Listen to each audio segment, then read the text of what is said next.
We live now. We might be live now. I ended the last live on accident. Are we live?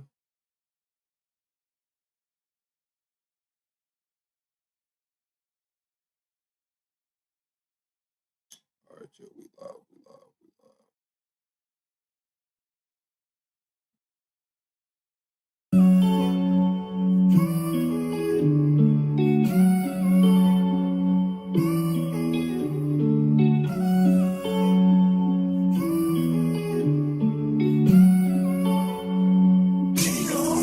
No, we started with nothing in humble beginnings. They wanna fuck with me now cause I'm winning. Chasing this chicken cause I'm on a mission. I'm known for get money and standing on business. Chasing this chicken, I ran up a ticket. Chasing this chicken, I ran up a ticket. Chasing this chicken, I ran up a ticket. Keep this shit coming, they know how we living. Come from the struggle, got lost in the hustle. Straight out the mud, no, I compliment couples. Chasing big bills just to keep this shit subtle. You ain't on my team if you wasn't in the huddle. Chasing this chicken, I ran up a ticket. Chasing this chicken, I ran up a ticket. Chasing this chicken, I ran up a ticket. Keep that shit coming, they know that I'm with it. I fit the description, I'm the definition. I'm what they prescribe like she seen a physician. She wanna ride cause she seen how we get it. Big ol' booty, she my passenger princess. She like to argue, she don't like to listen. She bougie and toxic, she fine and she picky. Pretty and sedated, she get recognition. Matching nails and toes, man, she always first tip 'em. Parking lot pimpin' when we in the city. Don't ask her about twine, she twerk on the engine. She eat the dick in the car cause it's tinted. She pay me attention like she get commission. Pimpin' CEO, so I give her the business. She ride on the dick like she doing some fitness. She make the dick disappear like she magician. She like to swallow, man, she love when I finish. Have emotion, man, you know I got plenty.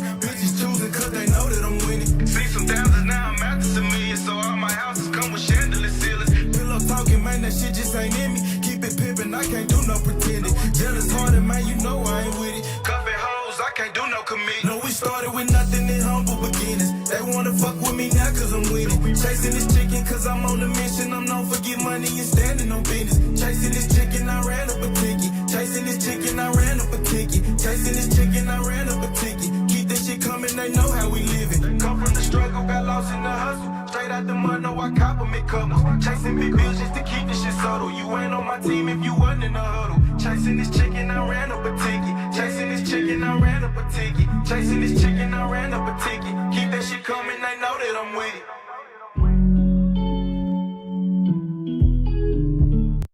Man, I like this song, man. Shout out to Rick, man. Everyone double tap that screen, shut a live on your way in. I don't know how loud the mic is. I'm talking straight into the laptop.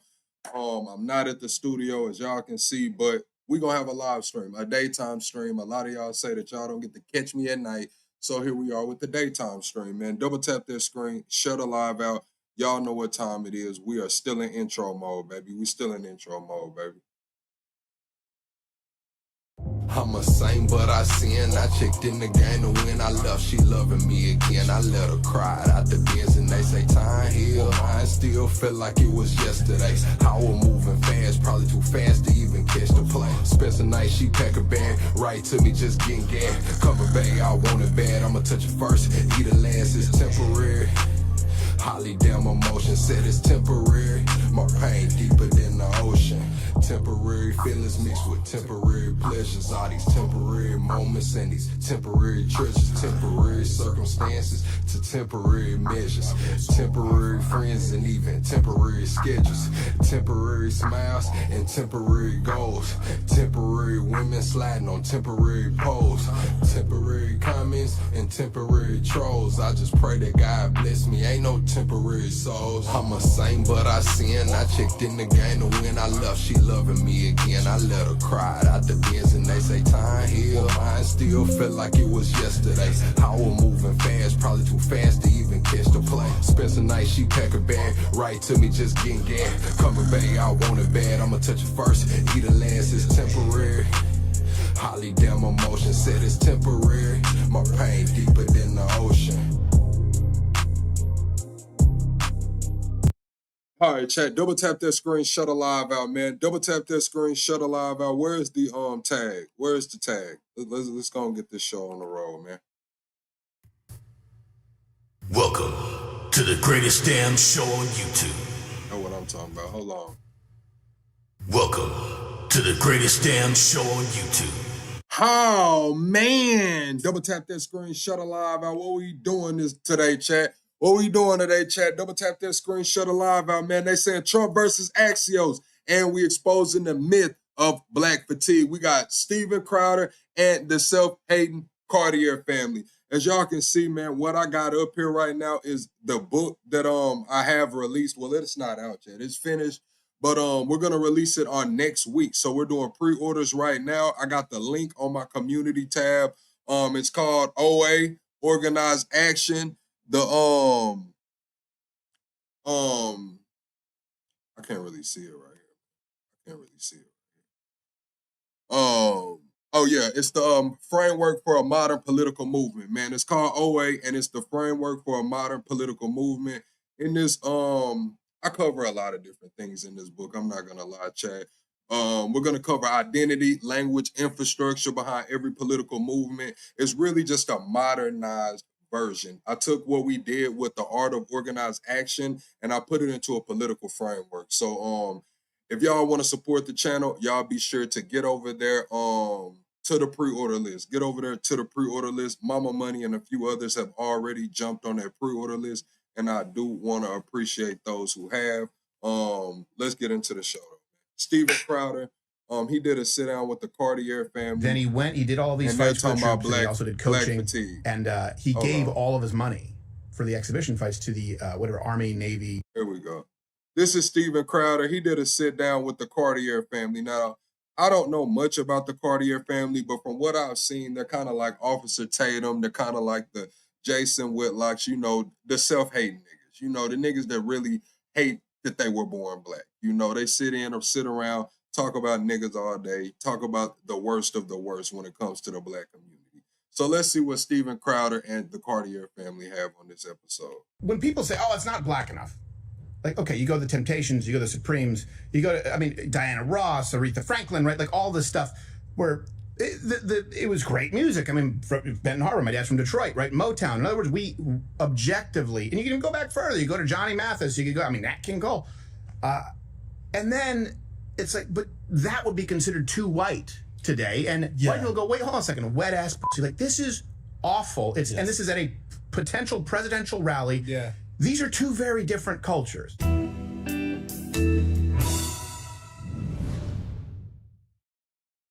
Well, thanks for the countdown to it. It was all professional because you counted 5, 4. Yeah, y'all hit the like button. button. You didn't say. Hit the like button so we can get some people in here. I know this is not the normal time we go live, but please support the channel by hitting the like button. And shout out to Steven Crowder and the Cartier family for doing this sit down, even though we about to break it down and tear it apart. Because I'm tired of this black fatigue myth, bro. I'm tired of this shit. 3-2, because no, you don't, because you don't want them to hear you. That's how you know he's a pro. Unlike myself, today is either Nash Wednesday or not. I have no idea. Only one of our guests is partaking in a cigar, so I am as well. You know them as the Cartier family on YouTube. I want to make sure I have the plug right. Is it the Cartier family on YouTube? Cartier, yes, sir. Okay. You got Taj. Yes. Got Brandon. And then what name do you use? Brock. Yeah, on YouTube it's just Brock Appia, Appiah. Okay, I want to make sure. Now, are these like stage names or these are your? No, that's my real name. My real name. Yeah. Well, thank you guys for coming out. I appreciate it. I guess I don't even know where we start. You want to plug your individual channels first, and then I'm just gonna. Okay. We'll just throw it out there. Yeah. All right, so it's Brock Appia on YouTube, BrockAppiah. And I basically do the same things that we do on the Cartier Family channel. I look at politics and things like that, but I try to look at it more from like a biblical perspective. And yeah, just try to, keep it real and say what I think. Yeah. I'm Brandon Rohn on all social medias. BRV, like Violet, NDONRHONE. That's my name across all socials. I'm more active on like Instagram and TikTok. Probably gonna fire my YouTube channel back up. I just post workout videos on there. But yeah, that's where you can find me. If you get those push-up yoga pants, I understand you can do quite well with work. Yeah, that's the women's cheat code. Especially if you can complain when people are looking at your push-up bra on your ass. Oh, then yeah. you get even more credit. You're just like, why are you looking? It's like, because you have an ass. Yeah, why didn't y'all tell me the screen layout was terrible? Why didn't y'all tell me to adjust the damn camera? I can get it to where we can see everybody. Hold on. My bad, y'all. Damn. All right. painted on your ass on the pants, but I guess I have to pretend that we're not. And yes, you, sir, the only one with a cigar. My name is Taj. My YouTube is Tay Glory Reacts. I pretty much react to body cam footage and pretty much make fun of what happened in the body cam footage. So that's what I do. Now, what do you mean make fun of? Because I'm sure this is a good way to lead this off, right? I was there in 20, where they were like, we need more body cams for policing. And it was the one where we were like, sure, fine. You know, I was saying police brutality is one of those things where there are a lot of stories that are not what people were sold. And then I would like to make sure that bad cops are held to account. But now there's a whole movement that body cams are bad, so it's flipped. So you've been here this. What do you notice when you watch the body cam? It exposed a lot of behaviors that did not expect with the cops. Actually, after reacting to a lot of body cam footage, I realized that the cops actually got a hard job. Oh, man. A lot of these people attitudes, I can see why some people end up dying from their situation, because some people don't know how to respond properly with the cops. Yeah, what I think I learned, you know, obviously you guys know, like, I'm the only white guy. I was like, it doesn't seem like black guys are that afraid of the cops. Oh, no. When I watched the body cam, like, I would never imagine, like, being pulled over, like, sure, do you know why I pulled you over? And be like, fuck you. Yeah. And, like, we would never. It's interesting, like, they immediately get hostile when the police, like, pull them over. It's like, this could go a completely different way if you're cool. See, this is what I don't like about these conversations. They frame it as if all black people act like this. Oh, black guys don't doesn't look too afraid of the police. And then he's like, exactly. No, this is not all black people. They cherry pick these damn body cam footages. Obviously, it's going viral for a reason. Obviously, some shit went on. And they try to say that all black people act like that. No, most black people, you know what happens when they get pulled over? They pull their damn car over. They go in their glove box. They get their insurance, their registration. They go in their wallet or purse. They get their ID, driver's license, and they hand it to the officer and hope that they make it to damn work or wherever they're going on time. Then most black people aren't aggressive with police. I hate the way that they do this shit. Yeah, it's like they don't want to de-escalate the situation. That's what fuels my soul sometimes. Yeah. To me, it's that we were told, like, driving while black, we're deathly afraid of cops. Now, we could get into, like, you know, the actual violent interactions and how statistically there's no different as far as lethal force, but there is some time as far as restraining rate. There was that study out of, what's his name, Roland at Harvard, who then was made an Uncle Tom. But just the snapshot, I'm like, it doesn't seem like these people are afraid of police at all because they act in a way that nobody I know would talk to police. Yeah, Right. no, I wasn't. Well, my mom is a lawyer, so I was taught, don't trust the police. That's what they say. They don't trust the cop. They're not, like, that's what they told me. But I was never taught to be hostile with the police. I'm respectful with everyone, especially in a hostile. Yes, they on some Officer Tatum shit, Drip. I don't really watch them much, but I have caught a couple of their clips, and it seems like every time I see them, they're reacting to some shit black people have done. You know, like they're the proxy. They're the proxy that's gonna push this narrative from the black voice. Now, we hear Officer Tatum say it all the time. I'm gonna say what white folks can't say or white folks scared to say. So he admits that he's a proxy to that movement, but I would place these guys in that same box. The same box. In a police situation, like, I don't want it to go bad. Right. I really want to get in and out, you know? So I've never had a bad interaction with the police. I've never been treated bad with police. Obviously, I can't speak for everyone else's experiences, but I'm a yes sir, no sir type of guy. So I never had a bad experience. I've had a bad experience with police. Oh, yeah? Oh, yeah. I was in Wyoming, and I was going, I might have been going like almost 80, but the limit was 70. And then it's like they always talk about these numbers, and it's like, bro, they talk about the numbers, the statistics, and all of this shit all of the time, but they're not realizing that most black people don't do that shit. It's like 2% of the community. If we're going to say that there's 40 million black people in America and 2% of the community is doing some bullshit, it's like, what, 1.6 million? Yes, that's a lot of people, but to frame it as all black people or blacks are doing this, it's just simply not true. It's just simply not true. And I was just driving. There's nothing. As far as I could have literally blown all four tires and spun into nothing as far as the eye can see. And so the cop pulls me over. He goes, hey, you're going really fast past that town back there. And I said, that's a town? He goes, why are you going so fast? I said, they get the hell out of the way. I'm like, there's nothing here. I don't want to be here. He's like, you getting smart? I'm like, no, just give me the ticket. But that was my last ticket. Was a long time ago. But he right away was like, "You going fast?" He goes, "You know how fast you were going?" So I wasn't taught to not trust cops. I was taught to not give them information that they don't already have. Like if they say, "Do you know how fast you're going?" Say, "No, officer. Can you please tell me?" Because you could incriminate yourself. Yeah, same. That's exactly what I was taught. Yeah. That is what she meant by don't trust them. Right. Yeah, but I've never had anything escalate to where I'm getting pulled out of the car or anything like that. Yeah. My grandpa was a Oklahoma City cop for like 20 years. So he just told me, when you get pulled over, just be like, "Hey man, sorry, didn't realize it. I apologize." Yeah. And I do that every time. And literally the last time I got pulled over, the cop was like, "Since you were so cool, I decided not to give you a ticket." He's like, That's what I'm trying to say. Like, they're talking to like they're not black. They're talking like they're not black. You know, like, oh, when I get pulled over, I do this. Well, guess what? Me too. Me too. When I get pulled over, damn, I just got pulled over. Let me pull this motherfucker to the side. Let me reach in my glove compartment, find my paperwork and shit, go in my pocket and get my ID so I can get the fuck back on the road, man. What are we talking about here? Now, people do get bucked with the police, but it's not just black. Maybe they were intoxicated. Maybe they were high. Maybe they were mad going through it. Maybe their wife just left them. And we just frame it as, oh no, this is how blacks interact with the police. No, nigga, no, it's not. was gonna give you a ticket. I was guilty. I was speeding, 25 over, should have got a ticket. Like I knew I was wrong. Yeah. I was like, "Yeah, man, I'm sorry. I didn't even notice it. Like I apologize completely." And he was like, "You know what? You're good. Just go." Just I was 'cause you told were that so never cool. happens. Yeah. No, it happens. No, it happened to me. True. Like we were leaving our record space once, and I changed lanes, and I guess I drifted into another lane. I changed fast, and the cop pulled me over, and we were like in a busy highway, so I kind of pulled over where she could step out. She was like, "Well, why'd you take so long to pull over?" It's like, "Well, if I pulled over, I didn't want you to get hit." She was like, "Oh."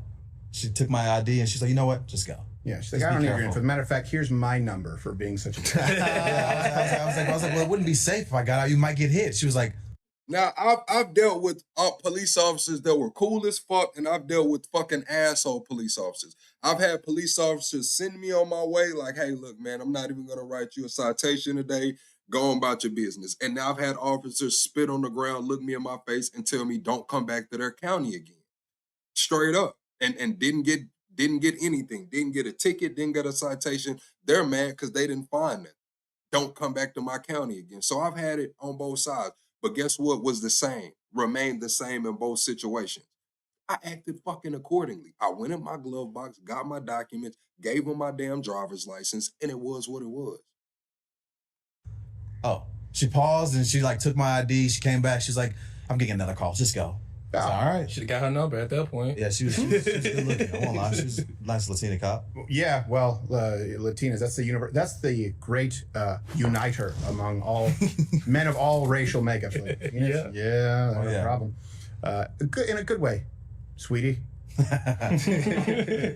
the like button, That being Shaq. said, they're all a little bit racist. Oh, Hispanics are so. I am convinced now that white Americans are the least racist group because I've spent enough time around Asian Americans, Hispanic Americans, and I will say, yes, Black Americans. You, as a group, you guys are definitively more racist than white people. I mean, I won't argue with that. It's fine. I don't care. It's No. fine. Like, I will. The tail of the tape shows differently, man. Like, damn, what do we mean? The tail of the tape shows differently, man. Like, what? what Let is me some hear 'em stereotype out. of white Let me people? hear 'em out. What is it that we smell think- like chicken or something? I think it's mostly just like they assume that, like I've seen a lot of people look at a white man and just automatically assume like he doesn't like me or he thinks a certain type of way or he's rich or just his white privilege, and I don't know. I think it's just a case by case basis, but I do and I don't know what they're talking about, bro. I don't know what they're talking. Now, listen, if I judge you before I get to know you, it's probably something.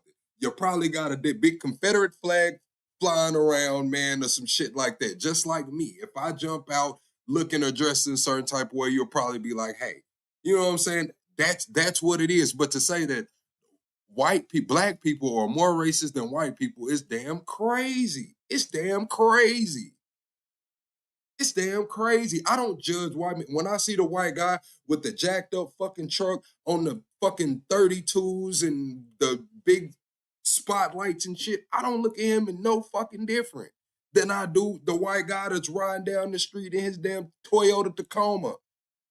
Than I do the white guy that's sitting outside the Dollar General smoking cigarettes back to back. I look at them all the fucking same. And now, if they got a Confederate flag or something around, it's a little different. I'm gonna get to looking at you a little different.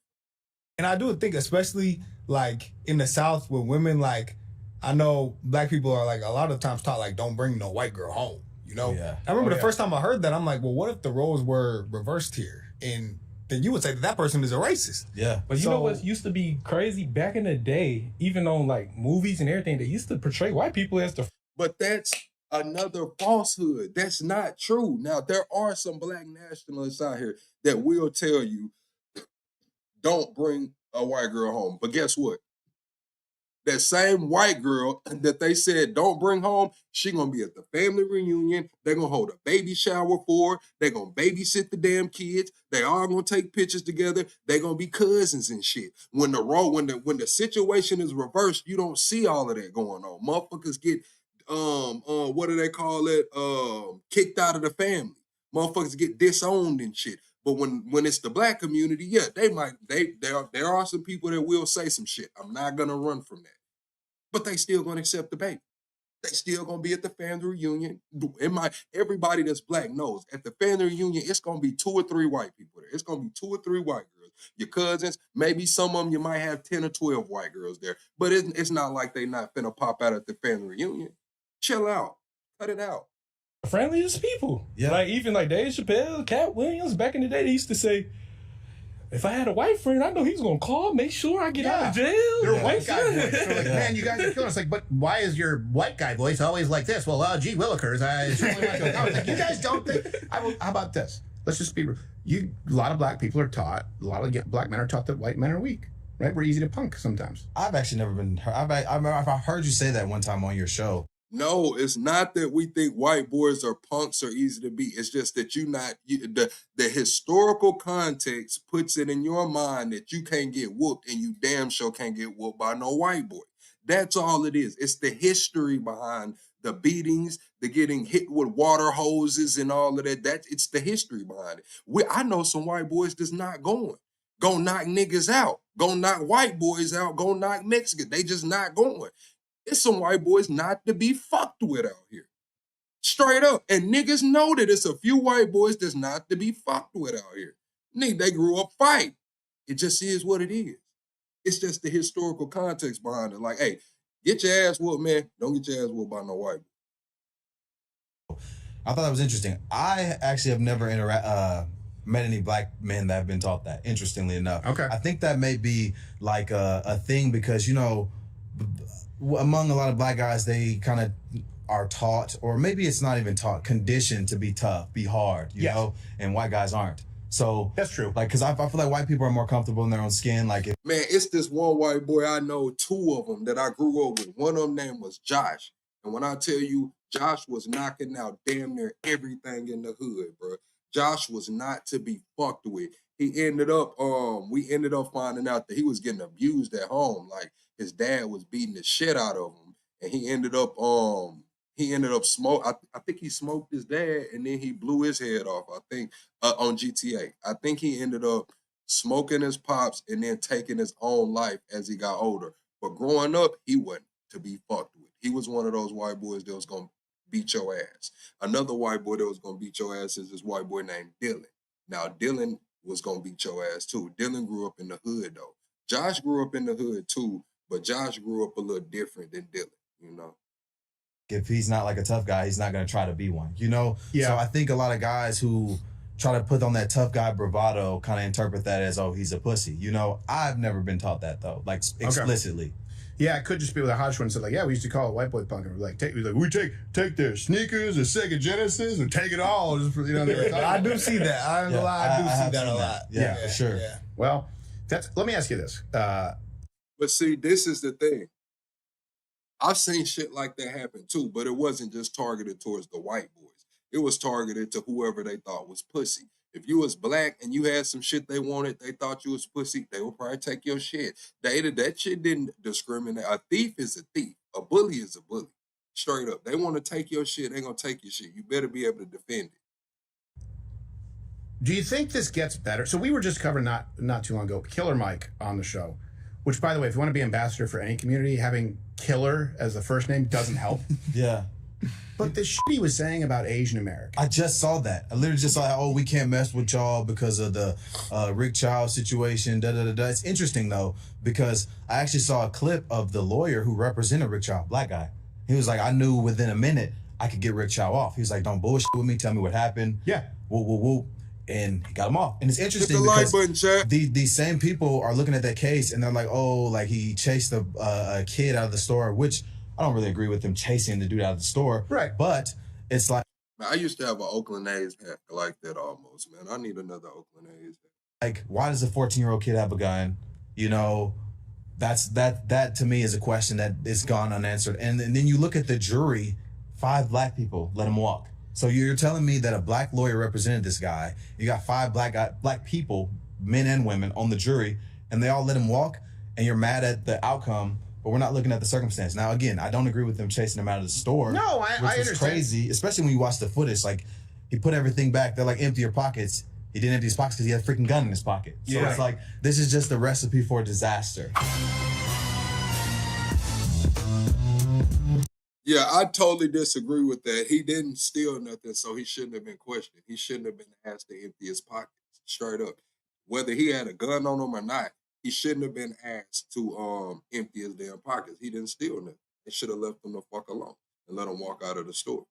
Now, as far as the person getting off and the black jury and all of that, I'd have to look into that before I speak on it. But all in all, if I haven't stolen anything out of your store, why do you think you have the ability to tell me to empty my fucking pockets? I haven't stolen a damn thing. What the fuck is wrong with you?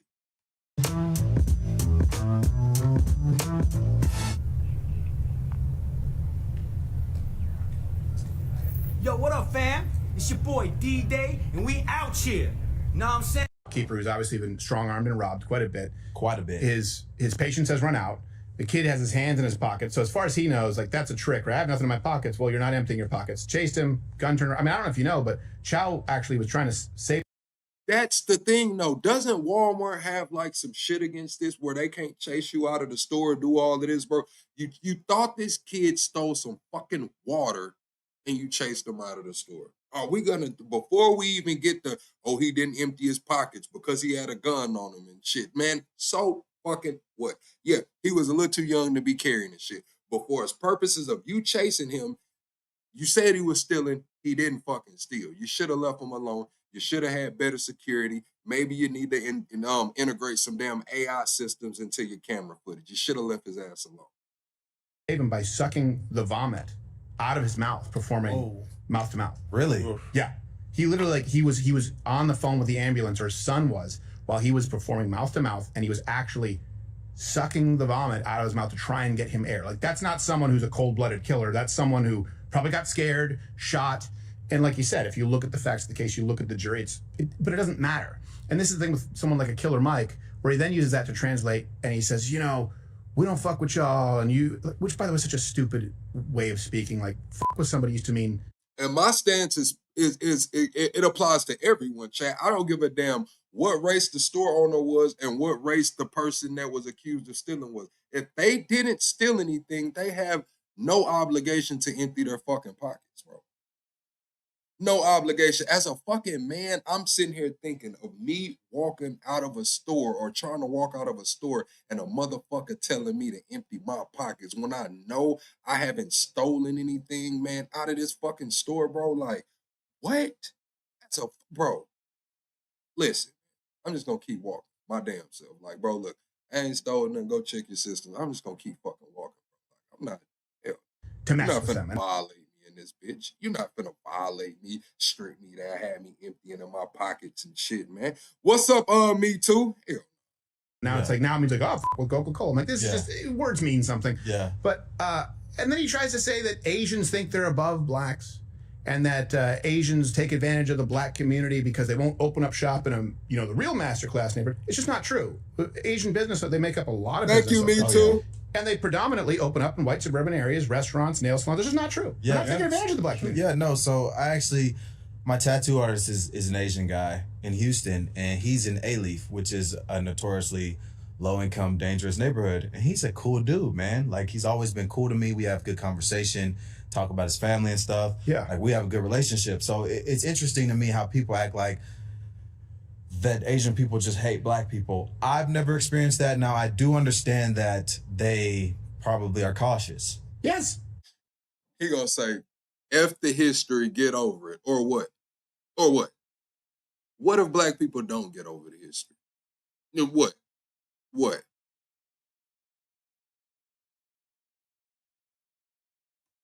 But which makes sense to me. I mean, But I'm cautious. Yeah. well, I'm cautious too. You know, I don't carry. I didn't get my CCL and carry a gun and go in an Asian neighborhood. I'm toting my gun. When I go in a rough neighborhood, I'm looking around. There's people hanging outside of stores. I'm putting that shit on my waist, bro. Like, I'm not. You're not gonna. I'm not. I'm Yeah. coming out. I'm going home tonight. No, you know what I I'm saying? get it. Yeah. So it's like, I can understand. I can understand. You know, you don't know how this is gonna go. You walk in places, people are staring at you. Exactly, Southern. They want to say forget the history, but they don't want to forget about 9/11. They don't want to forget about none of that shit. None of that shit going on, man. Come on, Southern. Come on. They're like just eyeballing you. They're mugging you. It's like, you know, I kind of understand, and that they're opening up businesses in these areas.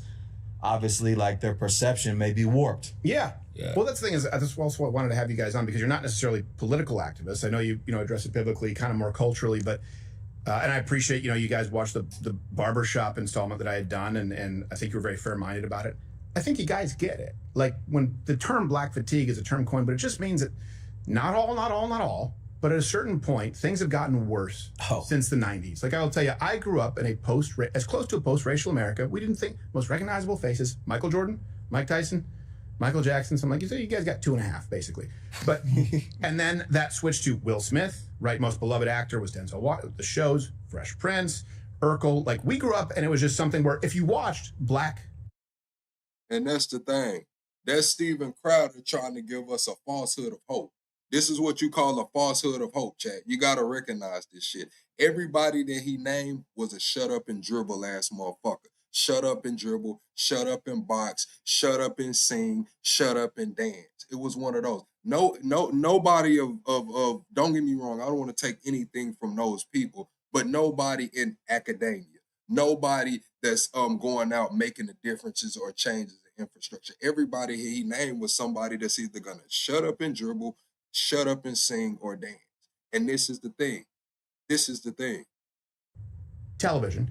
It was very similar to white television. Yeah, it was a lot back then. And then the representation was a lot better back then. You got like you said, Urkel, Family Matters. You got the strong black dad and the family dynamic. Yeah, he was a cop. You got the family dynamic. Even with Fresh Prince and the Wayans Bros, Jamie Foxx show. You've got all these good representations of like black people just being normal people. You know, they weren't tough. They were just regular people going through life.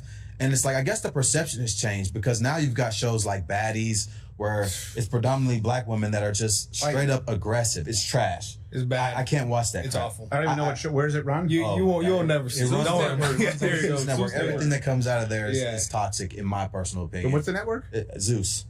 Yeah. Zeus? No. Oh. Every now and then I stumble across like Don't a really watch it. low budget black film on Tubi. Tubi. Yeah. And I'm like, I've heard of people being out of touch with black culture, but this is ridiculous. Like, Yeah. there was one where the woman shoots the other black, I guess, whore, like lover, and then the child. And I'm like, this is just in a movie? Yeah, Yeah, no, Tubi's crazy. ridiculous. I think that's kind of the idea behind it. It's like low budget films. That's like the whole appeal. But like, I don't know. I just think the representation of black people in media has completely changed. And a lot of people are influenced by that, and they drift towards that dynamic. Well, I don't say drift towards that dynamic, and that's kind of what they are, you know? Yeah. I think two things for me, like the music, like black people will listen to rap all the time, right? Where they talk about crazy things that really happen in real life. Like, Let's not say rap. Let's say drill music. no, I'm gonna say rap. I'm gonna Let's say say rap. It's rap. all rap. We'll It's paint all it rap. broad. Yeah. Keep it broad. And like they're not offended at all, right? Yeah. But then one joke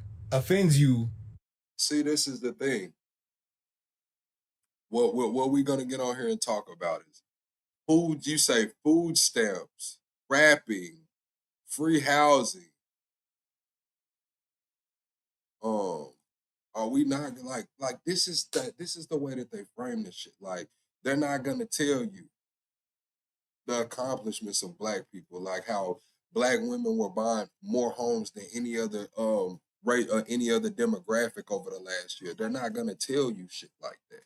They're not gonna talk about the black pilots. And we remember how big the black pilot situation was. Oh, when black people do have academia or successful careers outside of shut up and dribble, outside of shut up and sing and dance, what do they say? Oh, it's DEI. Outside of sports and music, they think every black accomplishment is DEI. It's crazy. It's crazy. Really bad. But then like another black person killing other black people does not offend you. It's free him, it's he's oppressed and all these things. And then the other thing I think is like, for me, when I really noticed that I feel like the division was happening was with the Colin Kaepernick stuff. That was when I first began to like pay attention to like racial tension and things, because I was I think a freshman in college. And this is like before I was like had anything to do with politics or anything at all. And I don't really know what was going on. So I'm just seeing like, okay, all these black people are taking a knee for the, national anthem and things because of police brutality and stuff. So I actually it was my freshman year and I was starting to like write papers and stuff. Mm-hmm. So I was like trying to write a paper about police brutality to black people. And as I was doing it, I was realizing like, it's kind of a reach. Like, I don't feel like I can't really give a story Karen. I agree with this. And then I just felt like, chat, everyone hit the like button. Thank you, Karen. Thank you for supporting the channel. Thank you, Native Black Ancestry said, great commentary by the host, not the clowns on the video you watching. Thank y'all for supporting the channel. That's what I'm saying. Sometimes we just got to come set the record straight because they try to frame these situations and let these conversations speak for the black community as a whole. When the black community as a whole does not act like this, the black community as a whole that they're speaking about, they cherry pick situations and try to say, oh, it's an all black people problem. Well, no, that's simply not the case. Simply not the case. At that time, if you didn't take a knee or condone that, then you weren't black. Well, sorry, go ahead, yes. I was going to say, around that time, I feel exactly how you feel, because I remember I wasn't trying to stand up for the flag, and then I was thinking around the time, my mama used to work with the Wounded Warrior soldiers in the military, so I seen soldiers that literally gave up their life for me, and I used to like sit in my room and feel bad about myself because I was like, wow, I actually met soldiers that lost limbs, arms, and legs, and I was like, I'm trying to diss the flag, but I really saw people that fought for our freedom. Like, literally witnessed these people in life. No legs, no arms, messed up in the head. Yeah. I used to be like, I used to look bad on myself because I was like, wow, I know better than this because I seen better. You said I haven't heard anyone say all black people. They actually say the opposite. When in this video, since we've been in this video, we damn 18 minutes in, I haven't heard them talk about individuals yet. They've been saying the black community. Blacks do this. When we see blacks getting pulled over by police, when we see that, they haven't spoken about anybody on an individual level. So what the fuck are you talking about? What are you talking about? They're not talking about the small percentage of people. They're saying blacks. And blacks is in general shit. Better. Right. Yeah. And plenty of black people too fought for the freedom. I mean, my grandpa, he's in the Veterans Hall of Fame in Oklahoma. Well, Purple Heart and everything, World War II. Well, I mean, I would say thank him for his service. I assume he's not with us anymore. No, he's not. He's passed. I mean, Joe Louis is the perfect example of a black man in America who was done dirty by the government, where you can literally prove it. Joe Louis, greatest heavyweight boxer of all time, as far as record. People don't realize he had like 26 defenses. He was beloved by Americans, by the way. He was sent up to fight Max Schmeling, which was Hitler's guy. He was like the Jesse Owens, but it was way bigger. The biggest sporting event in history. He has to fight the only guy who ever beat him. And if he loses, that means the Nazis are right. And he's going into, well, they said the front lines, but he ended up doing exhibition fights, sorry. See, this is the thing. I haven't came on here once and spoke about being oppressed or anything. I'm speaking about the history, and I'm speaking about the way they're trying to frame these conversations for all black people. That's what I'm speaking about. You're talking about oppression and all that. We ain't even got there. We're sitting here talking about the way that they're trying to frame these conversations to push the outlook on all black Americans is this way, when that's just not the fucking truth. For the troops. And let alone it being all, it's really a minority, a small percentage, less than 5%, 2% that act a fucking fool and act ignorant. And so he won, galvanized America. Then he did all these fights for the troops, and he also did coaching, and he gave all of his money for the exhibition fights to the whatever Army Navy surplus fund. Okay. Well, then Uncle Sam came and said, hey, you have a tax bill of whatever it was back then, like $700,000, which adjusted for inflation is millions. He's like, I gave all my, I did these fights for you, for the military, and here you go. You got to pay it. And that's why they come back out of retirement, fight Rocky Marciano, ended up getting CTE. Do they have to say all blacks when they say blacks?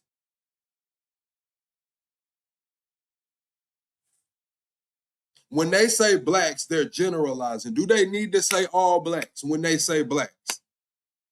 They're not saying this small percentage of black individuals. They're not saying this group, this small chunk inside of it. They're just saying blacks do this. Blacks do this. Just like when other groups of people say, oh, well, whites do this. Latinos do this. Well, you know what? Most of them don't. So that's a perfect example, but it wasn't a racial thing. It was you're discarded by the government because they want their money thing. It's really an overreaching government thing, and no one really talks about it. And then Muhammad Ali called him an Uncle Tom and all this shit. Really? Oh, yeah. Wow. He said he was, a house N-word, and then same thing called Joe Frazier, a big, dumb, ugly gorilla, because he was blacker than him, and then he apologized for it later on. But this race baiting has been going on for a long time. Was this around the time when Muhammad was supposed to go supposed to go to war overseas? So no, and that's actually funny too. He refused to serve because he was against the war, and while that was happening and his case was going to the Supreme Court, Joe Frazier gave him money. And he said, Joe Frazier, big, dumb, ugly gorilla. Ain't he ugly? Don't you want a pretty champion? Look at him. He's so dark. Like, it's the most racist shit you can imagine. And Joe Frazier hated him till the day he died because the black community called him an Uncle Tom when really Muhammad Ali left. And he lived in a white area, and Joe Frazier was living in Philly, in the hood. It's interesting how you can do these things, and it's just like people just skip over like the ramifications of it. Like you're dissing someone else who is in the same field as you, really you could even say paved the way for people like you, and you just tear them down. But in the fight space, things like that are to sell. Yeah. So I could probably. But see, this is the thing. When we say whites foster a culture of pedophilia and shit, y'all get mad at me. Y'all be like, no, those are just sick people. They need to do this and do that.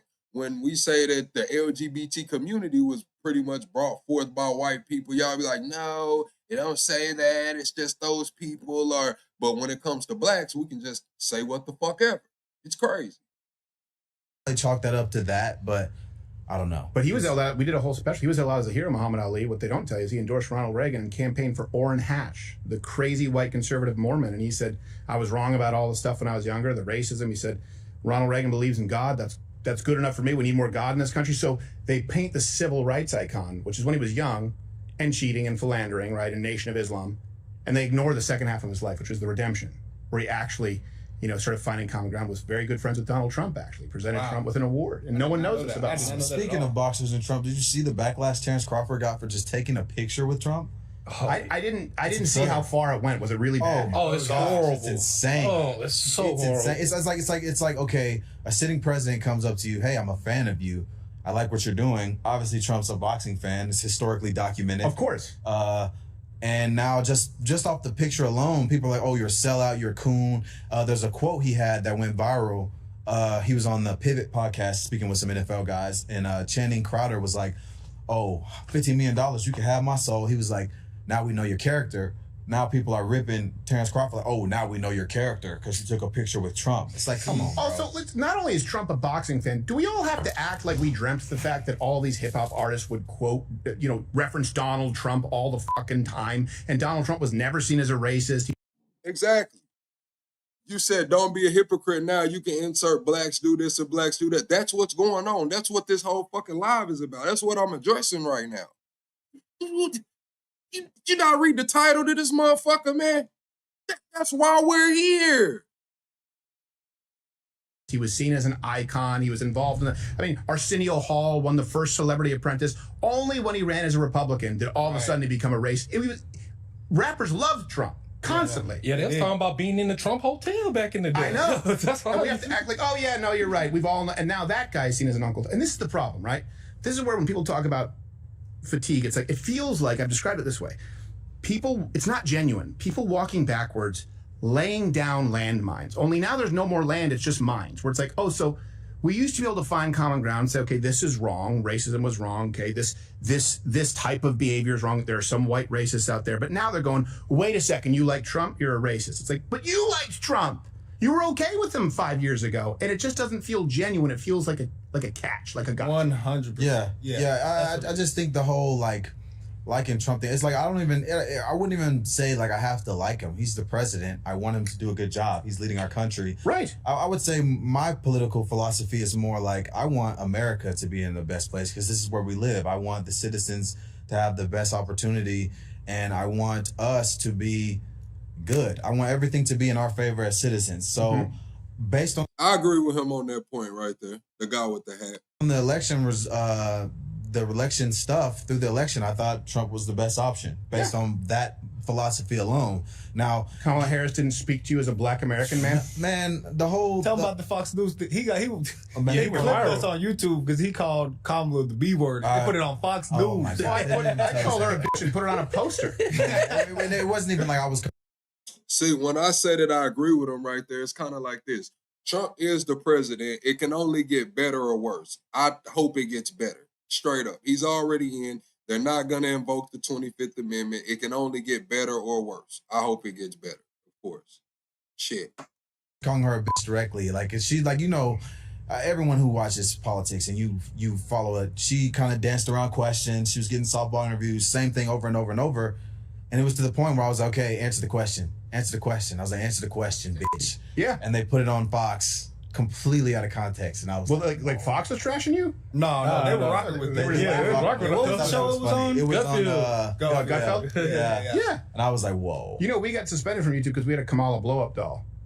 Wow. Where she was banging the Statue of Liberty. Where the hell did you get that? Well, we had a blow-up doll. And let's be honest, any generic white doll works fine for Kamala Harris. You just put on the right wig and a purple pantsuit. And I stand by, I was like, no, she's... You said blacks keep racism alive. How?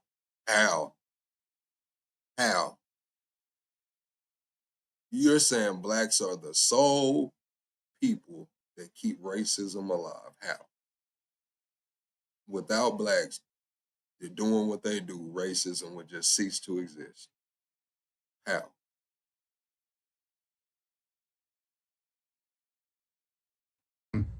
She's a whore. Now, what I mean by whore is she got ahead in her career by sleeping with people, not qualifications. And I don't want my daughter thinking that that's a good role model. She sold herself sexually for political gain. Whore. Who was that mayor she was with? Oh, it was San Francisco. Willie Brown, is that it? Yeah, I think it was Willie Brown. By the way, she was one of many. He was sleeping with a lot of bitches. Yeah. Like, even when they asked me, he didn't even deny it. They were like, were you sleeping with Kamala Harris? He's like, sounds like something I do. Like, pretty much. You were just like, I don't know. I had a lot of bitches. Yeah, no, the whole Kamala thing in the election, I just think they played into the fact that she has a black parent. Obviously, if you look into her history, she was raised more by her Indian mother. Of course. So to me, it's like, okay, you're pushing this black woman that was raised by her Indian mother, and their more so focal point is that she went to an You said, what solutions do I offer? Just get off bitching? No, I actually just released a book today. I'm taking pre-orders now. It's called Organized Action, a framework for the modern political movement. So if you would be interested in purchasing a copy, I have a link on my post that will take you to a pre-order list. That's what I'm doing about it. Fuck up. HBCU. She's in a predominantly black sorority. Yeah. And that's like her whole selling point to black America. And it's like, oh, so you're a black man, you don't support the black woman? It's like, it's ridiculous to me. But it's so much deeper than race to me for president, because whenever Kamala went on The View, right, no one was happy under the Biden administration. Black people, white people, left, right, everyone agreed that, okay, Joe Biden is not fit to be president. He is not doing well. Right. And so they asked Kamala, they said, what are you going to do different than Joe Biden? And she said, nothing. So if you're not going to do anything different than the guy that no one is happy with, why would I vote for you? Why would anyone vote for you? If you told me, Yeah. you're gonna do the same thing. I We completely don't want the agree. same thing done. I completely So agree. I don't care what race you I are. feel like that was a lot of black guys, at least. Like most of the, like I didn't meet any black guys who were enthusiastic about Kamala Harris. No, I met some. Some, but it wasn't yeah. like Barack Obama. On paper, Kamala is a good candidate. Sure, if we're looking at paper, but we're looking at the physical presentation she's putting out there. She won't separate herself from Biden. Appreciate that, Decrepit. Appreciate that, man. Appreciate that shout out. I understand that this topic is rather serious, but yeah, I do try. I'm not just a person that gets on here and runs my mouth. I try to give people to, do something, build something. I've been one of the proponents to say, hey man, we need something like APAC as black people. As black people, we need something to rival APAC, man. The way motherfuckers running around scared of APAC, if black people have some shit like that, everything might be different. Shit. She's basically saying, I'm going to continue what he was doing. Mm-hmm. Borders wide open. Things are not going great. She's talking about supporting this war in Ukraine. And it's like, why are we doing that? Like, Yeah. It's like, why do our tax dollars go to that? Right. It's like, I don't know. To me, it's like, I just don't think, based on what she was presenting, that this was the best choice. No. And especially as a young man coming out of college, I mean, I don't know. I wasn't sold. What really threw me off was when they had Megan Thee Stallion on stage Oh, man. throwing ass in Man. front of the world. That's so it's crazy. just like when you really look at this, like, wow. Appreciate Drip for dropping that link. Appreciate y'all. And I don't want y'all to think and y'all can think what y'all care. I don't give a fuck. Y'all gonna think what y'all think about me anyway. But when I say I want a pack to rival APAC, if we're sitting here talking about blacks are always victims, blacks are always, crying and doing this and that, and as black person, we feel like our voices are never heard. We're gonna have to do something, and that's gonna have to start with a movement. It's gonna have to be a movement. The Black Caucus sold us out. NAACP sold us out. Shit, it's gonna have to be something different. I've said shit, start pulling niggas black cards. Motherfuckers want to be black. Hey man, it is what it is. You finna be the president and you just Let's go to that. it's just Because I don't want to get but yes, go ahead. Sir. Okay, so I want to piggyback off that point. Megan Thee Stallion, very successful artist. A lot of her music, like most female artists, it's about sex, women stuff, things that girls get behind. Well, hold on a second. There's songs about sex. There's like Lionel Richie, All Night Long, Afternoon Delight. And then there's Wet Ass Pussy. Yeah. This is our wedding song. Yeah. It's two levels. To me, it's like, okay, so you have someone like Megan Thee Stallion, right? She's a college educated woman. She went to Texas Southern. It's like, I feel like if you're trying to pander to a base, right? Yeah. Rather than have her come perform and shake butt for what she's known for, why not use her intellectual background to have her speak to voters? She's educated. She went to school. She's not an idiot, So, I mean, I'd rather be like, hey, why do you support Kamala? That's a better candidate for a better representation or a better message to me. You got her coming out with dancers shaking ass to this. I don't know. Yeah, I guess that it's a was rally, crazy. I guess. To me, it's just ridiculous. And then it's like, See, but to me, But you see how yes, go ahead. Sorry, So you see how white people perceive it. In other words, Right. like when people say, "Oh, it's not black enough." Like, okay, you go to the Temptations, you go to the Supremes, you go to, Diana Ross, Aretha Franklin, right? Like all this stuff where it was great music. Benton Harbor, my dad's Bro, now nobody on earth has ever said Aretha Franklin wasn't black enough. If this is what he's about to say, he motherfucking from true. Detroit, right? Motown. In other words, we objectively, and you can even go back further. You go to Johnny Mathis, you could go, Nat King Cole. And then it's like, but that would be considered too white today. And Yeah. white people go, wait. Now, nobody on earth has ever said some Aretha Franklin would be too white today.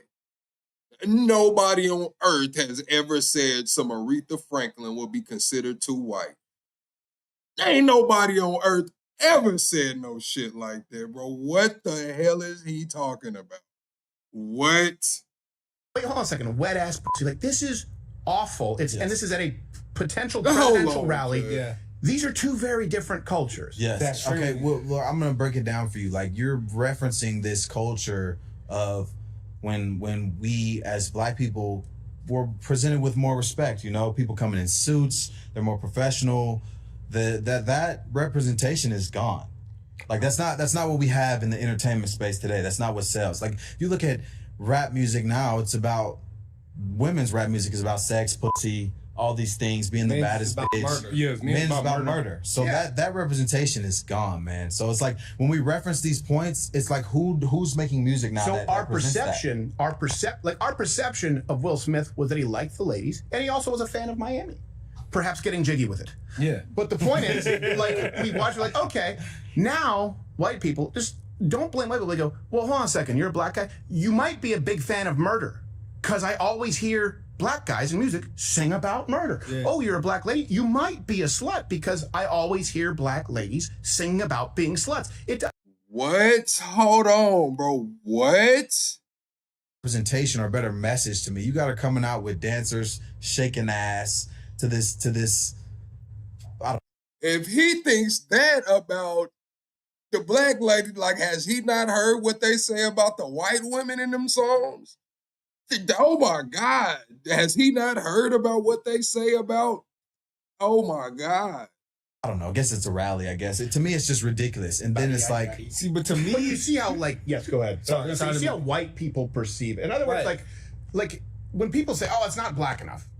Like, okay, you go to the Temptations, you go to the Supremes, you go to, I mean, Diana Ross, Aretha Franklin, right? Like all this stuff where it was great music. I mean, Benton Harbor, my dad's from Detroit, right? Motown. In other words, we objectively, and you can go back further. You go to Johnny Mathis, you could go, I mean, Nat King Cole. And then it's like, but that would be considered too white today. And white people go, wait, hold on a second, wet ass pussy. Like, this is awful. And this is at a... And somebody in the chat said too white means too decent. Now, I know a lot of white music. Like, I've heard some rock songs. I've heard some country songs. I've heard some damn emo, crazy ass, you know what kind of songs. Y'all know. They keep them out the kitchen type of songs. What the hell are you talking about? Y'all, what are you talking about, man? I haven't heard every country song I hear, motherfuckers getting drunk. I know it can't be a liver in the household. Potential presidential rally. Yeah. These are two very different cultures. Yes. Okay, well, I'm going to break it down for you. Like, you're referencing this culture of when we as black people were presented with more respect, you know, people coming in suits, they're more professional. That representation is gone. Like that's not what we have in the entertainment space today. That's not what sells. Like if you look at rap music now, it's about women's rap music is about sex, pussy, all these things, being the baddest bitch. Murder. And it is, and it's terrible. But guess what? Nobody listens to that shit. That's the thing. Radio, who is not owned by the black community, puts that shit out there. And guess what? The albums do no fucking sales. Nobody's really listening to that shit. Girls listen to that shit when they're putting on their fucking makeup, man. We not trying to hear that shit. That shit's terrible, bro. Nobody's listening to that.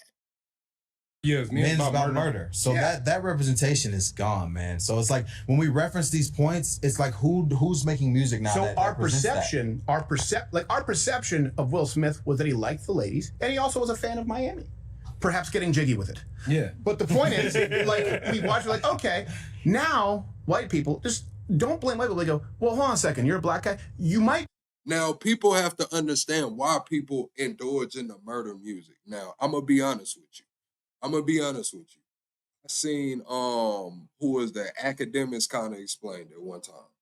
And the people are infatuated with the murder music is because that's what the fuck is actually happening. The whole thing about gangster rap and the rap of the 80s and 90s was people thought it was authentic. The drug dealing rap, people thought it was authentic. Now, when it comes to this murder music, people know it's authentic because these motherfuckers is going to jail and coming up dead. So it's not like people just love it for what it is. People love the authenticity of it. Like, oh, this shit actually fucking happened and it's actually going on.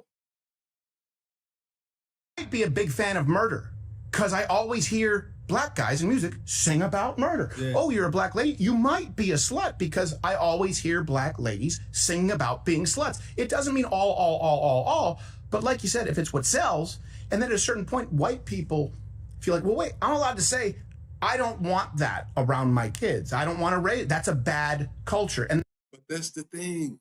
Black people say the same thing. Man, y'all think I play that shit around my kids? No. You think my parents played that shit around me? No.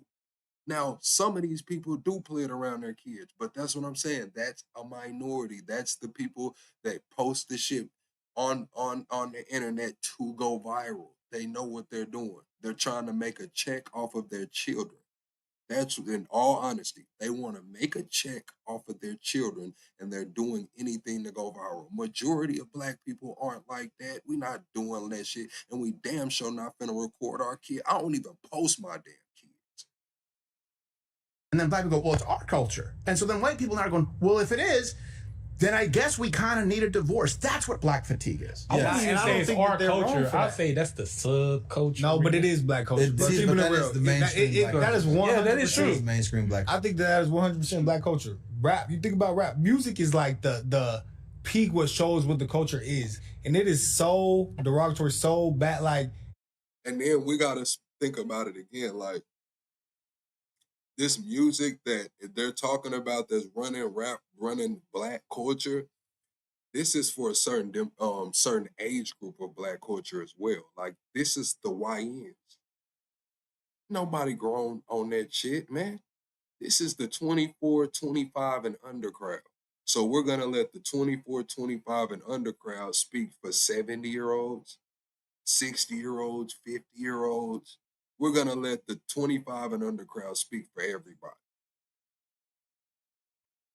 whenever a rapper makes a song about murdering someone, and it's not like a pretend thing, like Yeah, they right. This really is really going are on. really doing it in Peeing real on people's life. graves, And all then, type of but we stuff. scream Black Lives Matter in the same breath, but then these people are killing and glorifying killing, and that's not a problem, you know. But you're offended if someone makes one joke or says the trigger word, Yeah. you know. And it's so one thing, like, it's okay. In other words, I get that art This is the youth is our future. I agree. Everybody hit the like button, chat. Hit the like button in here and subscribe to the channel if you have not subscribed.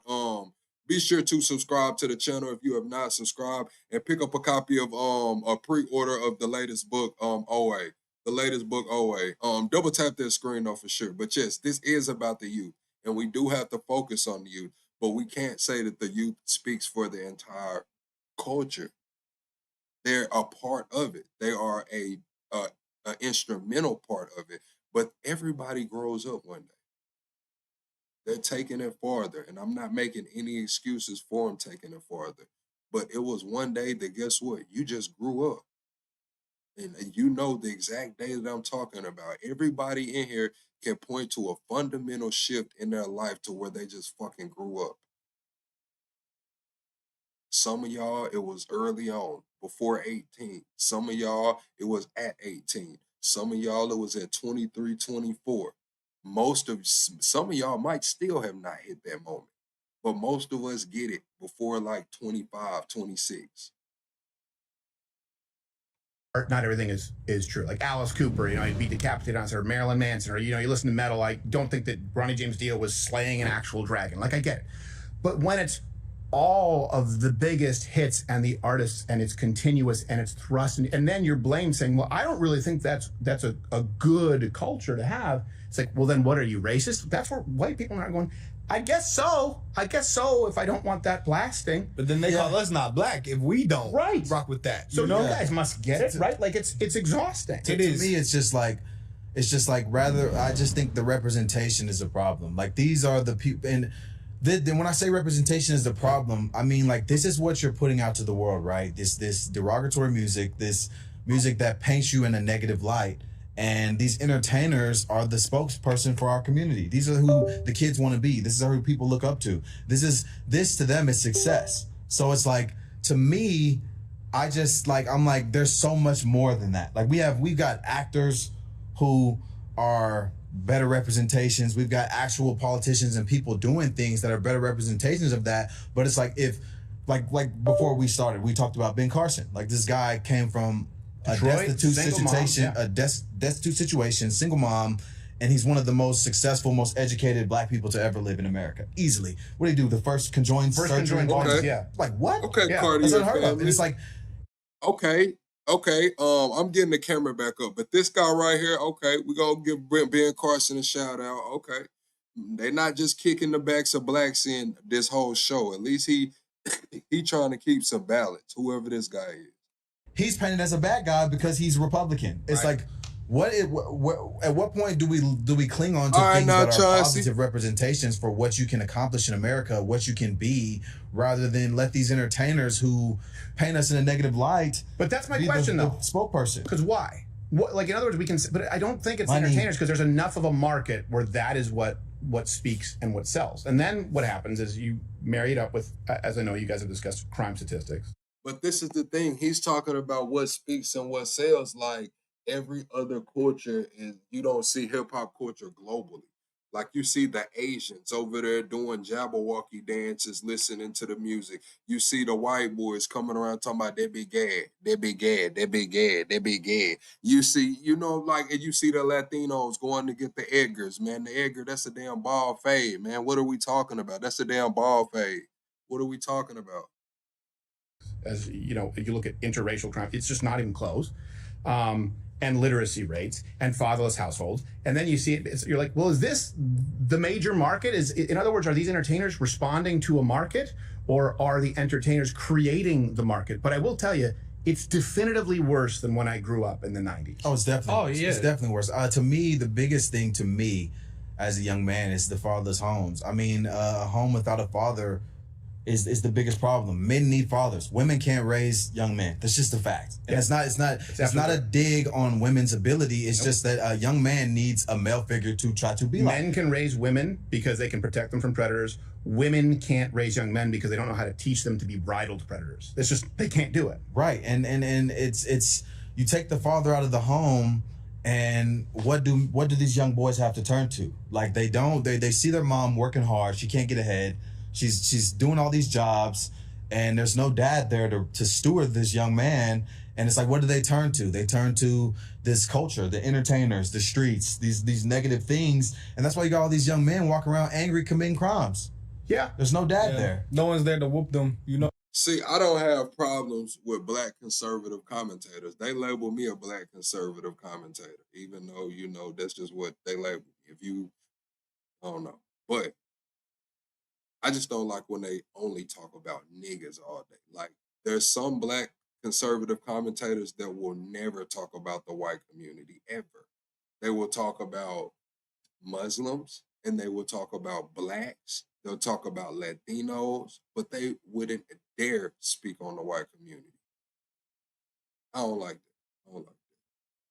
No, Oh, I think man. a young man needs to be whooped. Oh, That's the hell only way you'll listen. Yeah, Oh, yeah. but they do get plenty. I mean, I watched a black lady whoop like her 6-year-old. That's true. That's That true. was a That's whole not- story. yeah, that's you not- could see yeah, the hate yeah. growing in his eyes. And I was Yeah. like, don't look at me. Don't copy paste this to the white guy. Yeah. Like she's the one beating you.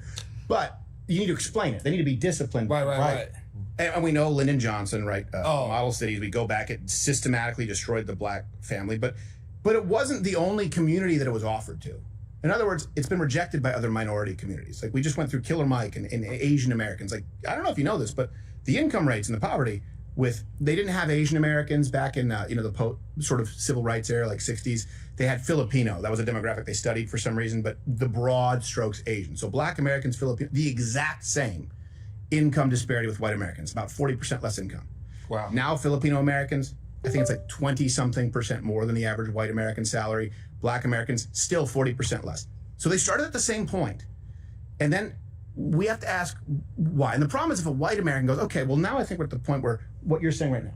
If I say fatherless households, you know what? You see at the barbershop, they go, oh, that's like a racist trope. It's like, See, But it's a fact, though. All right. See, but the thing is, the thing that people use to justify, which I've seen, is they're like, okay, we're not married, but I'm still in my child's life. It's like, okay, cool, whatever.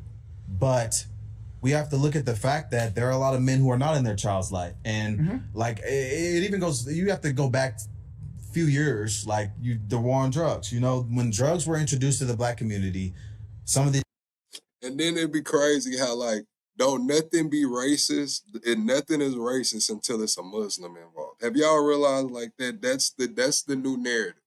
Nothing's racist anymore unless it's a Muslim involved. If it's a Muslim involved, oh for sure they're gonna say it's some racist shit. It's crazy. These boys' fathers were selling drugs. They got taken away. They're gone.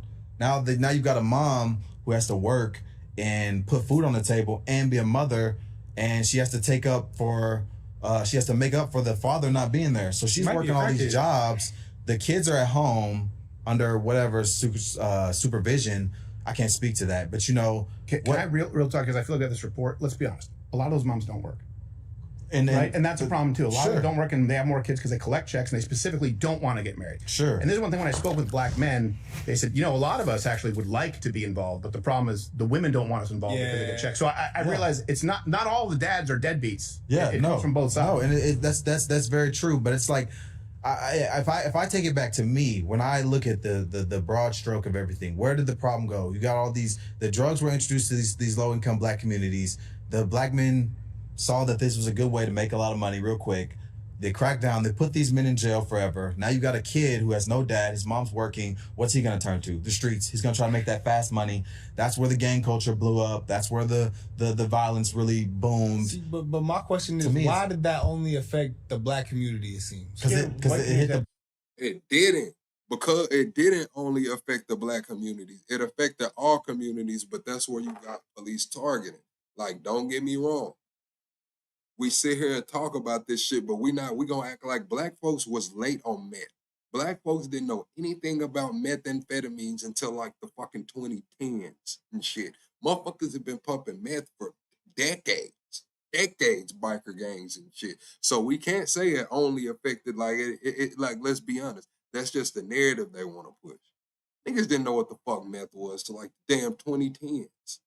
Black community, that's what I'm saying. Drugs were introduced to America. Yeah. They didn't just go to the black people only. They were going to tell it to anybody who would buy it. Well, the way that it's taught or it's brought, it's like, oh, they specifically dropped it in the black community. I don't believe that. To me, that I just don't believe. I'm not going to give that excuse to me because everyone that's what I was going to say, but you said it, so it's not racist. Yeah, see, okay. Like, look at you know, this is how you get rooftop Koreans. You think in South Central LA, you don't think those Koreans had a chance to deal drugs? Yeah. What happens to black people? Like these Koreans are uppity. They're not talking to us because they want their kids to get ahead, and instead they're shooting the drug addicts from the top of their shops because it's being burned down. Yeah, that's why I just don't understand why is it the drugs were planted in the black community, everything to the black community. Like, I just don't see why. That to me, that's an excuse to me. Yeah, I don't know. I guess I just have to sell it. No, you didn't have to sell it to your people. You know, the white people have the same chance. So we can answer that too.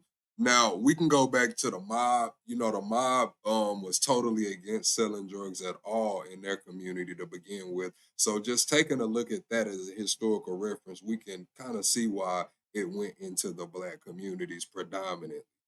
Let's look at what the mob was doing. You know, 9-gram rocks. And it just doesn't, I'm not going to give them that excuse. I'm sorry. I'm really not. I'm not. I think I see things a bit differently just because my family came from Africa, so I wasn't really raised in like this black culture. White people hate you. You know, look what the white man did to us and all that. Like, that's why I would never complain in Ghana. Oh, so my dad. That's why I see.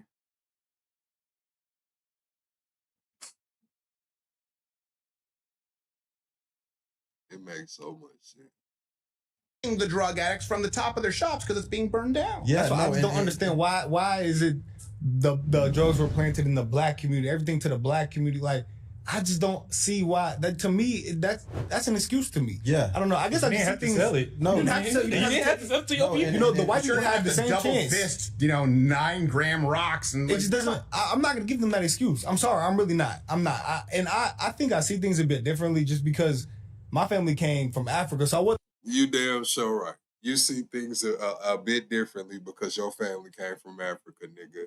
And we just gonna leave it there. You damn right. I wasn't really raised in like this black culture. White people hate you. You know, look what the white man did to us and all that. Like, that's why I would never complain in Ghana. Oh, so my dad moved from Ghana. Yeah. And my grandpa, he moved when he was like probably 5 years old.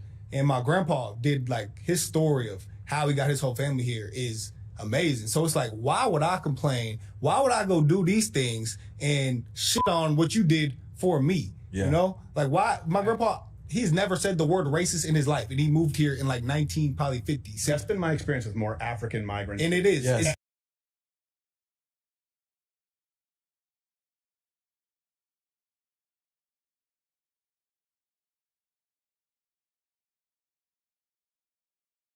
and also Yeah. Cuban Yes. black. And that's why a lot of- migrants, where a they lot don't of- view themselves as really like black. They're just Cuban, and they think Yeah. that black Americans are the most entitled group in the No, they do. No, That's why a lot of Africans.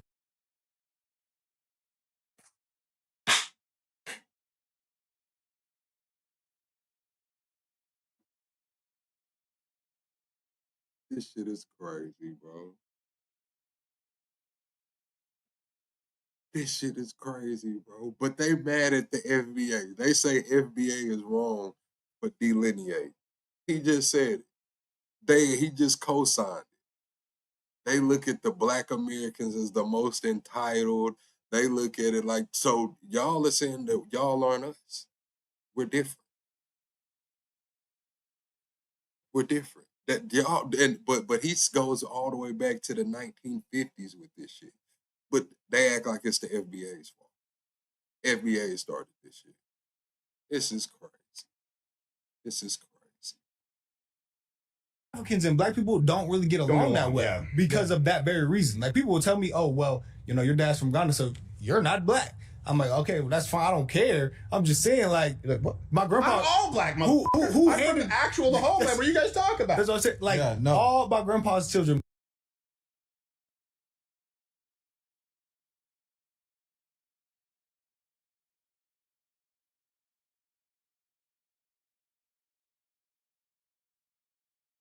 My dad's brothers and sisters, they're all super successful because they were not. I think it's just like the victim mentality, even like, well, you know, we're poor because of the war on drugs. No.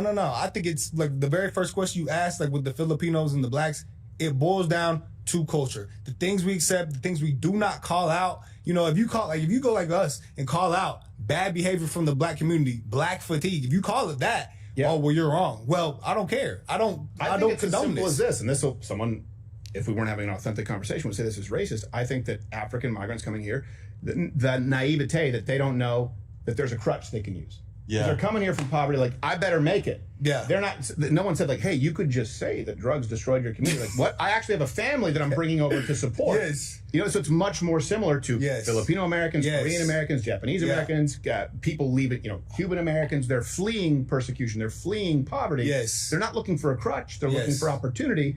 Whereas here in the United States, and it's not all. But it's we a are at lot. a point where it's No, too it is much. a lot. It is a lot. It's too much. So I'm not like.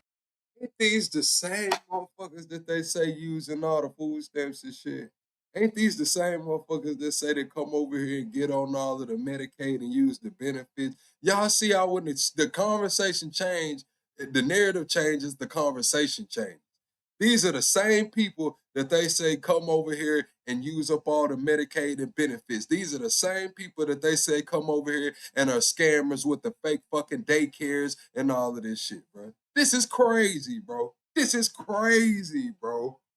Oh my God. Like Brock, you know, my parents are from America. You know, Oh, my when I grew up, God. my parents taught me you got to work hard, you got to focus on your education, and they taught me you got to be twice as good. That I'm sure everyone heard that you got to be twice as good as everyone else because you're black, and that's just how I was raised. I got to go hard, you know. So I went to college. I have a master's degree. My mom's a lawyer. My dad is a professor. All advanced educated. Like I told you before, my dad's side of the family, all educators. Like that's just like that side of the family. Even his brother, professor, and his oldest brother's a pastor. And his daughter. Look at Lydia Cochran. Bye, Lydia.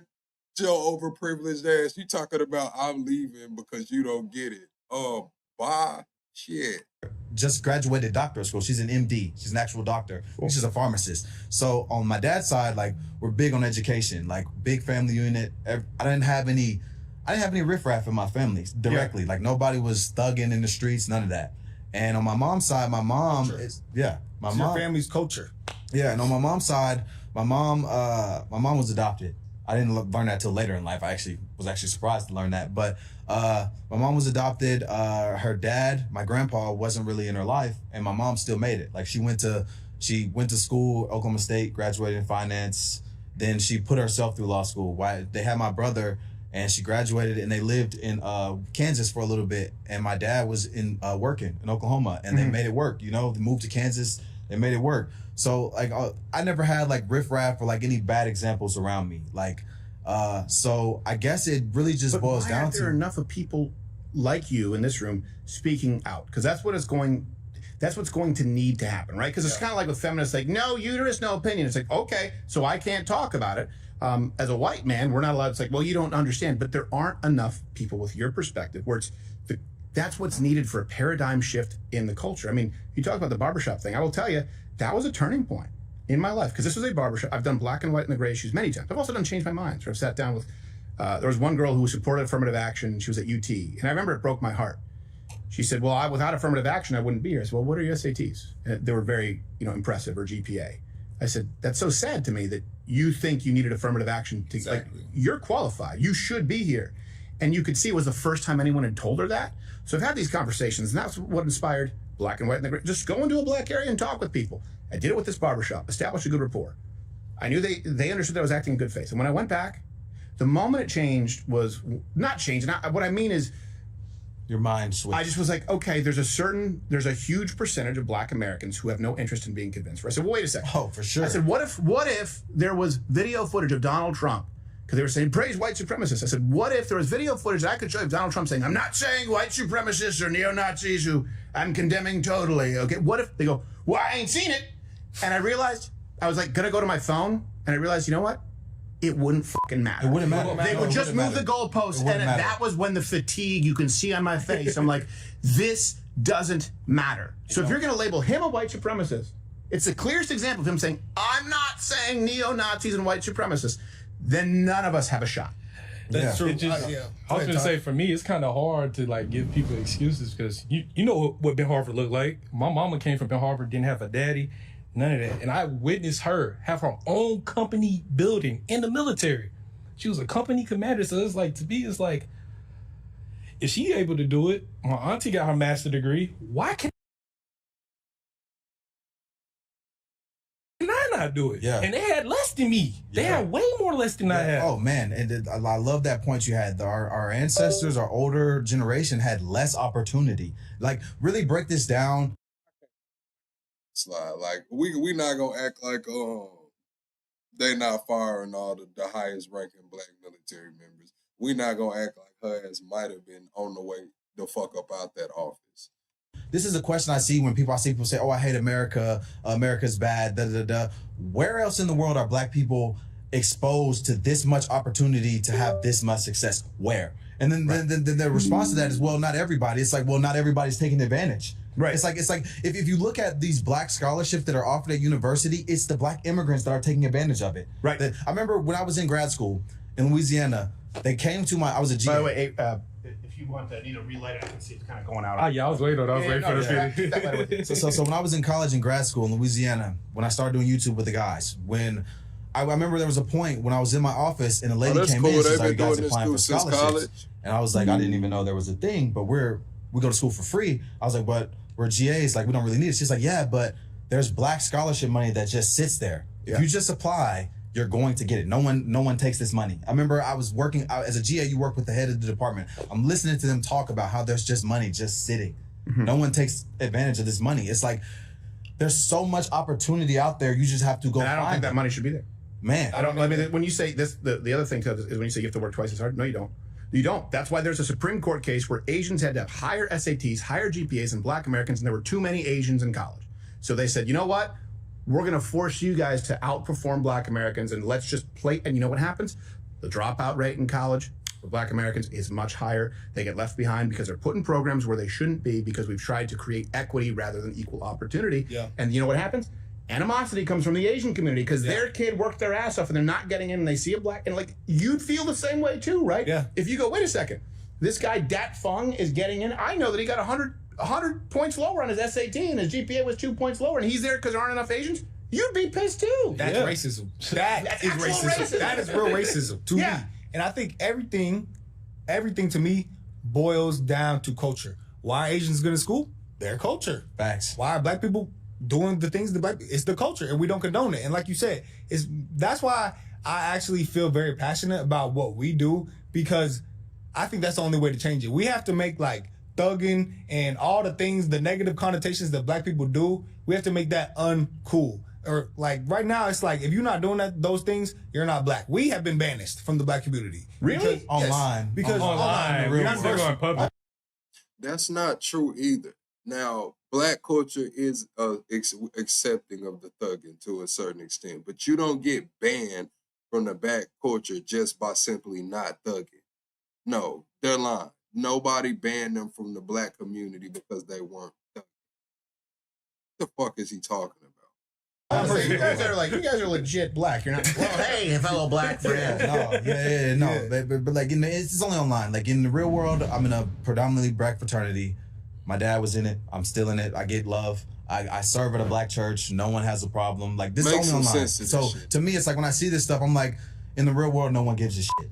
No one cares. And I have conversations with people, and I'll sit and tell them like, yeah, I just think differently. And they're not attacking me. They're not none of that. Like sometimes I might get like a skeptical look, like, oh, why do you think that way? It's like, because I just do, bro. Like it's just what I think. Like it is what it is. And it's like we'll have a conversation. I'll tell them why I think differently. Look, well, I just don't think that. I don't think that. All right, I don't care. Yeah. Boom.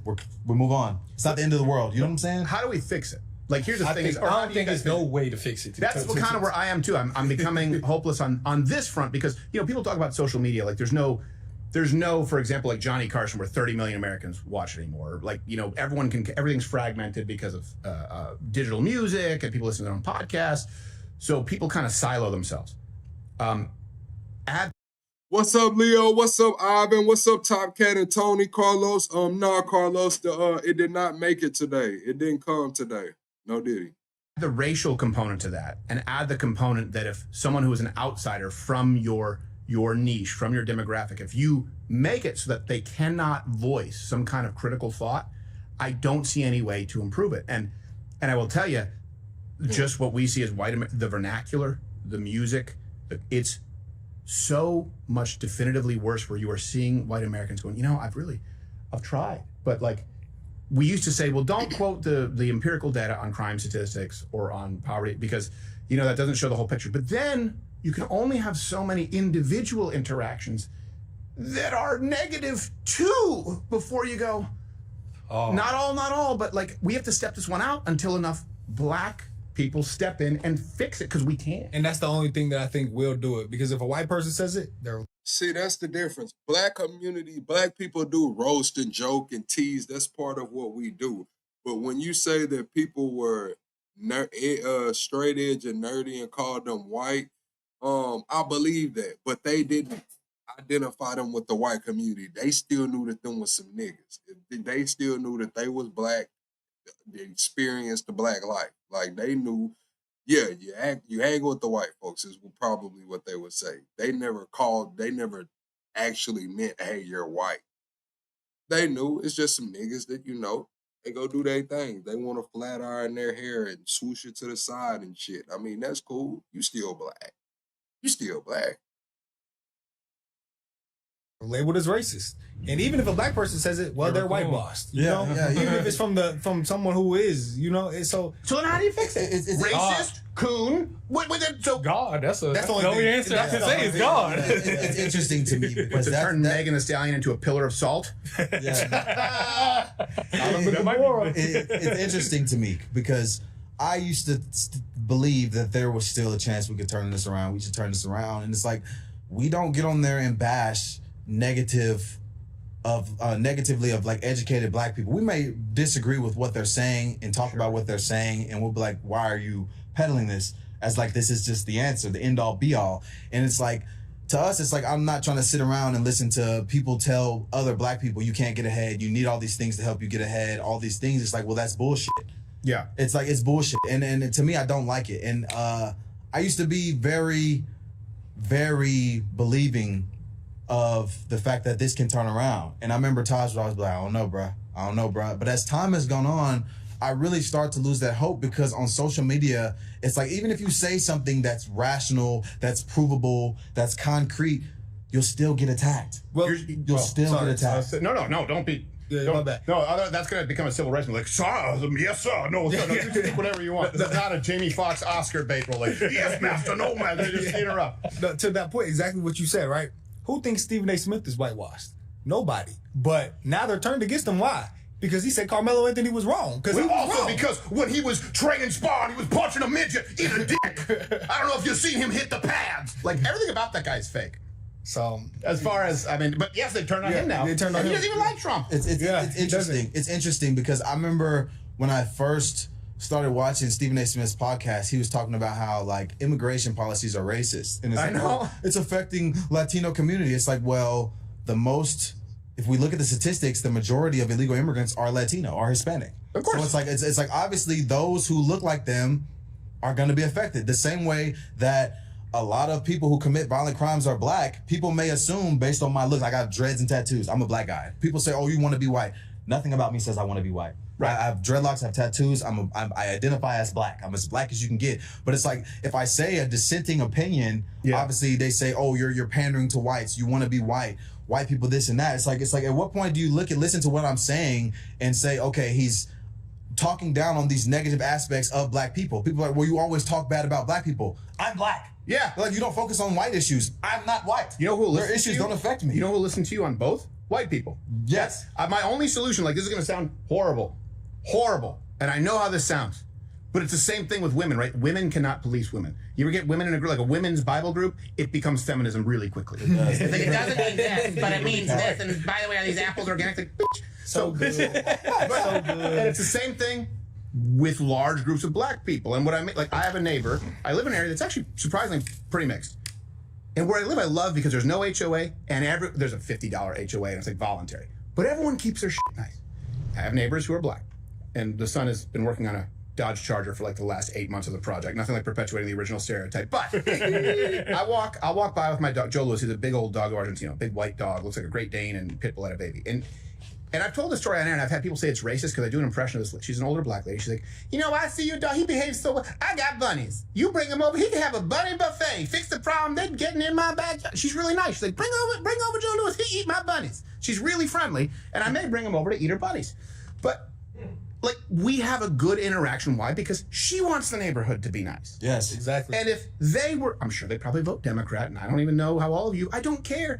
But we would be able to have a conversation. If you were to take that same family and put them in an entirely black area, it wouldn't be the same. They'd have that compression and that pressure to fit in with these constraints where they might have to behave in a way that they don't want to. It would be, ironically, the least real thing they could do. She wants a garden, and she hates the bunnies in her garden.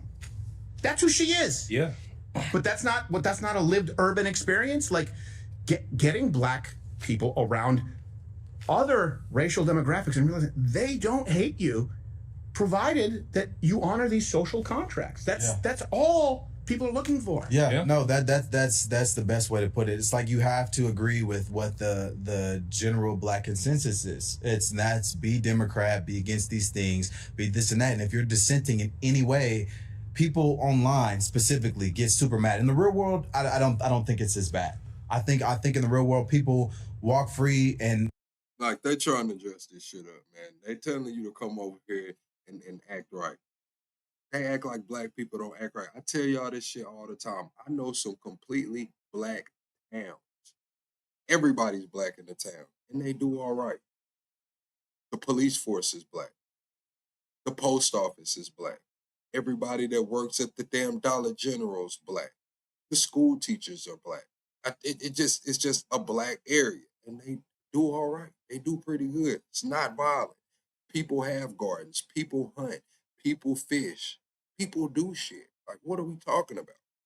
the people who think dissenting keep it quiet because they understand when you're vocal about it, you get attacked. It's a negative reaction. So to me, I think a lot of it is online, but the voice online is so big and so polarizing. It paints everybody in a bad light.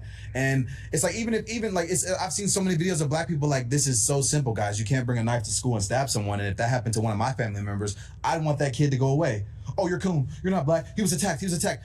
No witness said he was attacked. There's 5 black witnesses. Even his own coach said he wasn't attacked. That's too much. Okay, look, this is a real challenge. Name me the last time that white Americans as a community coalesced and supported a murderer who was famous for nothing other than a murder. Couldn't tell you. You couldn't. That's the tribalism that white people, that's black fatigue. Where Yeah. white Americans are going, if some white kid stabbed a black kid was in a school where he shouldn't be, you wouldn't find a single white person defending him. 100%, I agree. And that's where we're like, and if you did, they'd be the minority. They'd be those crazy, oh, he killed a black guy. He is fucking lying. He is fucking lying. How many white people did we see defend Dylan Roof? Dylan Roof went in there and shot up a church full of black people, and we still had people defending him online. Got him a GoFundMe, raised $2 million in that fucking GoFundMe.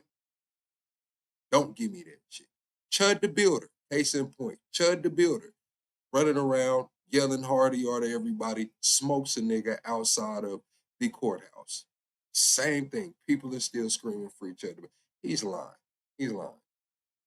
God, yeah, you know that's really online though. You wouldn't find them outside of a courthouse. They don't exist. Yeah. They don't exist because we actually are more colorblind than it, where we go like, okay, this is a bad person. This is a good Carmelo Anthony. It doesn't mean that they think that of all black people, but now white Americans are going, okay, I do feel more anxious around big groups of black people because I know that if something goes down, there's going to be a team of them versus us. And white people don't really have that team. We're the only people who don't. And so they're intimidated and they're scared and they feel like they're not allowed to voice an opinion.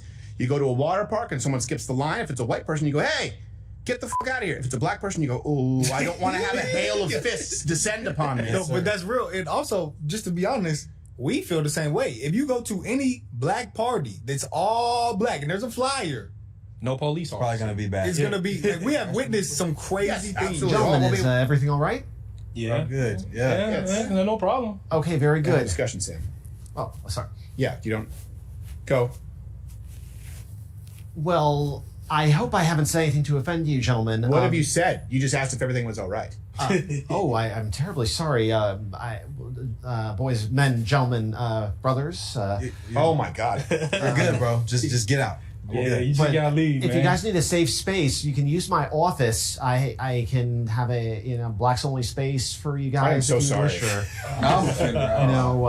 if you guys feel All right, man, let's get them the fuck up out of here. I guess I can open up the phone lines for a minute, man. I ain't gonna be on here too much longer, man. I ain't gonna be on here too much longer. But y'all wanna go in the Discord. Y'all wanna open the phone lines and go in the Discord for a minute. Everyone double tap that screen for me. Shut the live out. Cypher, what it do? All right, we'll open the phone lines for a second.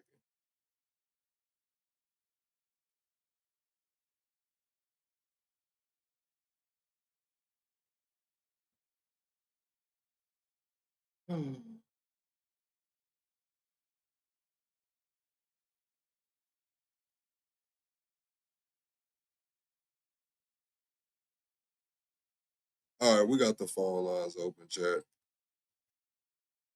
Y'all be sure to call in, man. I do have some videos. Y'all need to go watch my videos I've been uploading as well. But we got the phone lines open, man. If anybody wants to call in. Yeah, that was enough of that Steven Crowder. I wanted to come on today because I know we probably wouldn't get to watch that on tonight's show. We will be live tonight, but I know we probably wouldn't have time to watch that tonight. So I want to go and get it out the way. Trump did an interview with Axios. We'll probably watch that Axios interview and some more shit. All right, nobody wants to call in. That's all good, chat. Once again, I do have that book. We're taking pre-orders for the book, the OA. Well, it's just OA. Organized Action. Yeah, so if y'all want to support the channel and buy a copy of the book, be sure to click that link or get with me in the Discord and we'll get you taken care of. It's gonna come out on next week. We're gonna try to get 50 pre-orders before we release it. But it is scheduled to release next week, man. I appreciate everybody for pulling up rocking with me, and I'll see y'all on tonight. I'm finna go to the Discord though. I will be in the Discord chilling for a